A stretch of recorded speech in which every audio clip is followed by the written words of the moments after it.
এই ভয়টা আমার ভিতরে ছিল। 3-4 বার অপারেশন করাইছেন। 15 থেকে 20 দিনের ভিতর আলহামদুলিল্লাহ আমি সম্পূর্ণরূপে সুস্থ হয়েছি। ট্রিটমেন্টটা ভালো পাওয়া যায়।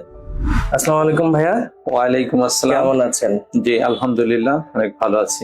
আচ্ছা ভাইয়া, আপনার নাম ঠিকানা যদি একটু বলেন। আচ্ছা, আমি হচ্ছে মোহাম্মদ রাসেল মিয়া। আমি ডক্টর মশিউর রহমান কলেজে আছি, বাগাসরা শার্শা যশোরে লেকচারার হিসাবে। ভাইয়া, আপনি কি সমস্যা ফেস করছিলেন? আপনার অসুবিধা কি ছিল? আমি আসলে দীর্ঘদিন পাইলস ফিস্টুলা বলে ওই রোগে আক্রান্ত ছিলাম। তো আমি বিভিন্ন জায়গা থেকে ওষুধ খেয়েছি, হোমিও খেয়েছি, অ্যালোপ্যাথি খেয়েছি।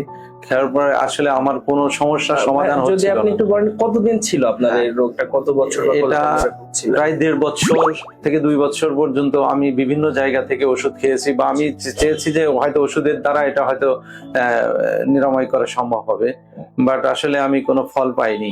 তো হঠাৎ করে আমার এক আত্মীয়র মাধ্যমে আমি জানতে পারি স্যারের কথা, আব্দুর রউফ স্যারের কথা আমি জানতে পারি। জানার পরে আমি এখানে আসলাম। আসার পরে এখান থেকে আমি ট্রিটমেন্ট নিয়েছি। তো 15 থেকে 20 দিনের ভিতর আলহামদুলিল্লাহ আমি সম্পূর্ণরূপে সুস্থ হয়েছি। এখন আল্লাহর রহমতে অনেক সুস্থই আছি। আচ্ছা, এখন কি আপনি সম্পূর্ণ সুস্থ? হ্যাঁ, ফিস্টুলা থেকে একদম সম্পূর্ণ সুস্থ। আমার যে সমস্যাগুলো ছিল এখন আর এই ধরনের কোনো প্রবলেম হয় না। ভাই, আপনার এই যে চিকিৎসাটা, এটা কি বিনা অপারেশনে আপনি সুস্থ হয়েছেন? জি জি, এখানে বিনা অপারেশনেই চিকিৎসা করানো হয়। আচ্ছা ভাই, আরেকটা প্রশ্ন, সেটা হচ্ছে আপনি যেমন এর আগেও বিভিন্ন ডাক্তার দেখাইছেন, জি জি, তারপরে এই যে পাইলস ফিস্টুলা এই রোগগুলো কিন্তু বেশ আমাদের আগের রোগীরাও বলছেন, যাদের সাথে আমরা কথা বলছি, অনেকে ইন্ডিয়া গেছেন, অনেকে 2-3 বার, এমন রোগী আমরা কথা বলছি যারা 3-4 বার অপারেশন করাইছে। একটা ব্যয়বহুল ব্যাপার, এরপরেও ঠিক হয় নাই। তো আপনি এই যে আঙ্কেলের কাছে যে চিকিৎসাটা নিছেন, এখানে খরচের বিষয়টা বা ব্যয়বহুলের যে বিষয়টা, এটা কি সাধ্যের মধ্যে কিনা, বা একটা মানুষের এটা অনেক বেশি, আঙ্কেল যে চিকিৎসাটা দেয় আমাদের এখানে অনেক বেশি ব্যয়বহুল হয়ে যায় কিনা? আসলে আপনি যে কথাটা বলছেন এটা আমিও শুনেছি। এই জন্যই আমি কিন্তু 1.5 থেকে 2 বছর অপেক্ষা করেছি যে আমি অপারেশন করব না। কারণ অনেকে বললো 2 থেকে 3 বার করে 4 বার করে অপারেশন করা লাগে। এই ভয়টা আমার ভিতরে ছিল। তো এই জন্য আমি ওষুধের মাধ্যমে চাচ্ছিলাম, হোমিও খাচ্ছি, অ্যালোপ্যাথি, যে ওইটা সারা যায় কিনা। তো যখন আসলে একেবারেই সারানো সম্ভব হয়নি, পরে এখানে আসছি।